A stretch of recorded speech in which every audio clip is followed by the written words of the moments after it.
मानिया चैनल को आपण मान स्वागत। जदि ए पर्यंत चैनल सब्सक्राइब करना तो सब्सक्राइब कर दिंतु एवं वीडियो जदि भल लगे ताले कमेंट लाइक शेयर करने को जमारू भूलें।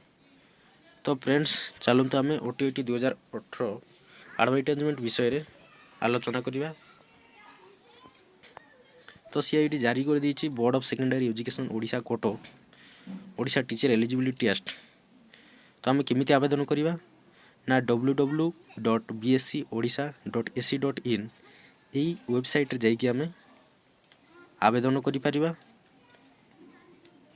एवं जानिबा तार केबेठू आरंभ होची एवं केबेठू सरुची।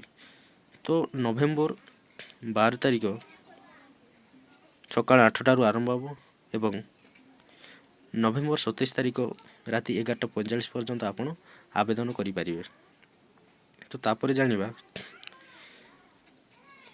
ना पेमेंट किपरि करिवे ना नवेम्बर 27 तारिख राति 11:45 पर्यंत आपण पेमेंट करिपारिबे बाय थ्रो एसबीआई कलेक्ट एवं नवेम्बर 28 तारिख मध्यरात्र पर्यंत आपण आवेदन करिपारिबे। तो परे जानिबा तो पेपर 1 एवं पेपर 2 दे पारिबे जेकोसी बीएड पिला मध्य पेपर 1 एवं पेपर 2 पिला सेपरेटली दे पारिबा। एटी आम जानि पारिबा।